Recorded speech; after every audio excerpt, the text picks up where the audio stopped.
Bond yields ended the week north of 190, starting to see they get nearing that upper end of the range, maybe threatening to break out.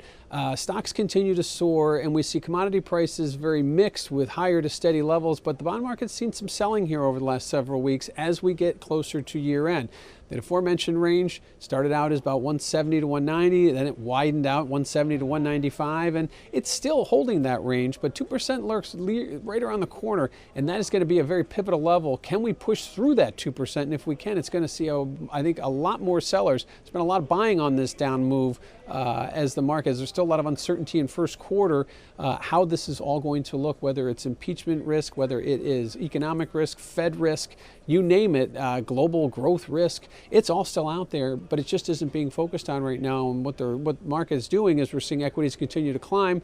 We're continuing to see better and better economic data, and bonds are suffering here. Now we are seeing yields creep towards their highest that they've been in quite some time. However, we aren't seeing that breakout knee-jerk move, and if we are going to see that, it's going to come if we do push north of 2%. And as you can imagine, volatility, which has been on a downward slope for quite some time, that did see the declines slow this week as we are again nearing a breakout. Once you break out, volatility theoretically should go higher as you break outside of the norm. And at this point, volatility is really a non-event. We haven't seen the volatility trade be much of an event, even going back over the last several years. It's really since the Fed got heavily involved in the markets that volatility sort of lost its luster.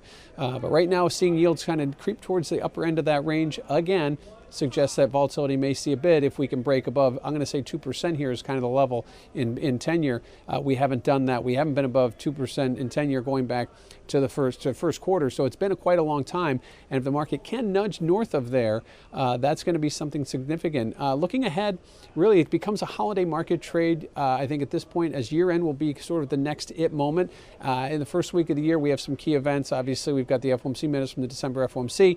That will be key, as well as what they're going to do in Washington with this mess of impeachment. So right now, I think the biggest thing to keep an eye on right now amidst these holiday markets will be the Fed. They continue to step in. They're continuing to buy shorter dated issues. And if you look at coming into year end, we haven't had a sub 2% year end close for 10-year since 2011. Now, in late 2011, the Fed did something. They were in the middle of their QE2 to QE3 phase, but they did initiate Operation Twist, which is when they sold shorter dated issues off their book to buy longer dated to keep those back end rates lower. It's lining up that they're doing a twist here now, but it's lining up to look very similar. If we get an end of year sub 2% level, it'll be the first time in 8 years that we've done that. And the Fed right now is buying shorter end issues. Could they be looking to maybe twist those out later on? The market may be anticipating that. That is yet to be seen. But right now, 2% is a very key level. We are still below it. We have another week and a half to trade to get back above it.